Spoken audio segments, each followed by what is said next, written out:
తెలుగు రాష్ట్రాల్లో వందే భారత్కు ఆదరణ పెరుగుతోంది.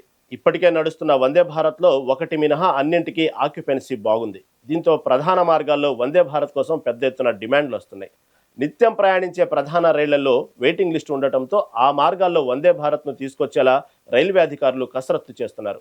అందులో భాగంగా తెలుగు రాష్ట్రాల ప్రయాణికులు సుదీర్ఘకాలం వేచి చూస్తున్న విధంగా మరో ప్రధాన మార్గంలో కొత్తగా వందే భారత్ కేటాయించారు. ఆ వివరాలేంటో ఇప్పుడు తెలుసుకుందాం.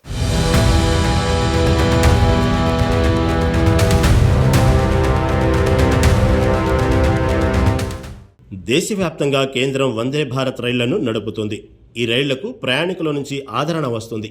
దేశంలోని ప్రధాన నగరాల మధ్య మరికొన్ని వందే భారత్ రైళ్లను నడిపేందుకు కేంద్రం కసరత్తు చేస్తోంది. ఈ క్రమంలో ఏపీలో కూడా మరో 2-3 వందే భారత్ రైళ్లు నడపాలని ఎంపీల నుంచి కేంద్రానికి రిక్వెస్టులు వెళ్లాయి. విశాఖపట్నం నుంచి బెంగళూరు, చెన్నైకు వందే భారత్ రైలు నడపాలని డిమాండ్ వినిపిస్తోంది. అంతేకాదు విజయవాడ నుంచి బెంగళూరుకు కూడా వందే భారత్ రైలు ఖాయమని కేంద్రం గ్రీన్ సిగ్నల్ ఇచ్చినట్లు తెలుస్తోంది. అంతేకాదు 2 నెలల క్రితమే ఈ రైలుకు సంబంధించి షెడ్యూల్ కూడా వైరల్ అయింది. జూన్, జూలైలో ప్రారంభమవుతుందని భావించారు. అయితే ఇప్పటికే ప్రతిపాదనలు సిద్ధమయ్యాయని, త్వరలోనే ఈ రైలు పట్టాలెక్కడం ఖాయమంటున్నారు.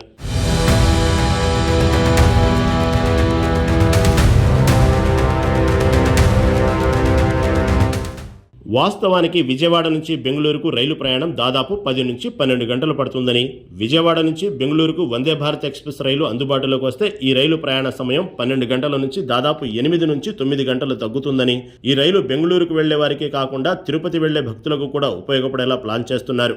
మంగళవారం మినహా వారానికి 6 రోజులు ఈ రైలు అందుబాటులో ఉంటుంది. ఈ రైలులో మొత్తం 8 బోగీలు ఉంటాయి. వాటిలో 7 ఏసీ చైర్ కార్ బోగీలు, 1 ఎగ్జిక్యూటివ్ చైర్ కార్ బోగీ ఉంటుంది.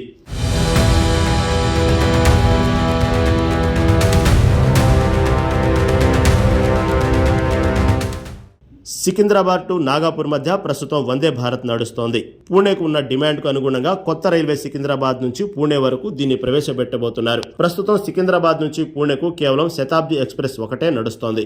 ఇది మధ్యాహ్నం నుంచి బయలుదేరుతుంది. అలా కాకుండా వందే భారత్ నుంచి ఉదయమే ప్రారంభించేలా చూడాలనే ప్రతిపాదనలు వస్తున్నాయి.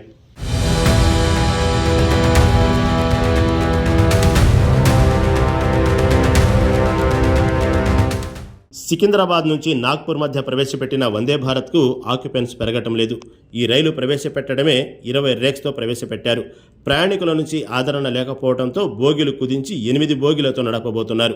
ఇప్పటికే సికింద్రాబాద్ నుంచి నాగ్పూర్కు 4 రైళ్లు నడుస్తున్నాయి. సికింద్రాబాద్ నుంచి పూణేకు వందే భారత్ సిట్టింగ్ కాకుండా స్లీపర్ సర్వీస్ను రాత్రి వేళ ప్రారంభిస్తే బాగుంటుందని ముందుగా అధికారులు భావించారు. అయితే హైదరాబాద్, పూణే 2 నగరాలు ఐటీ నగరాలు కావడంతో డిమాండ్ ఎక్కువగా ఉంటుందని, ఆక్యుపెన్సీ బాగుంటుందని నివేదిక ఇచ్చారు. సికింద్రాబాద్, పూణే మధ్య వందే భారత్ అందుబాటులోకి వస్తే దాదాపు 3 గంటల సమయం ఆదా అవుతుందని చెబుతున్నారు. అదేవిధంగా మహారాష్ట్ర, కర్ణాటకలోని ప్రధాన ప్రాంతాలకు తెలుగు రాష్ట్రాల నుంచి వందే భారత్ కనెక్టివిటీ పెంచేలా అధికారులు ప్రణాళికలు సిద్ధం చేస్తున్నారు.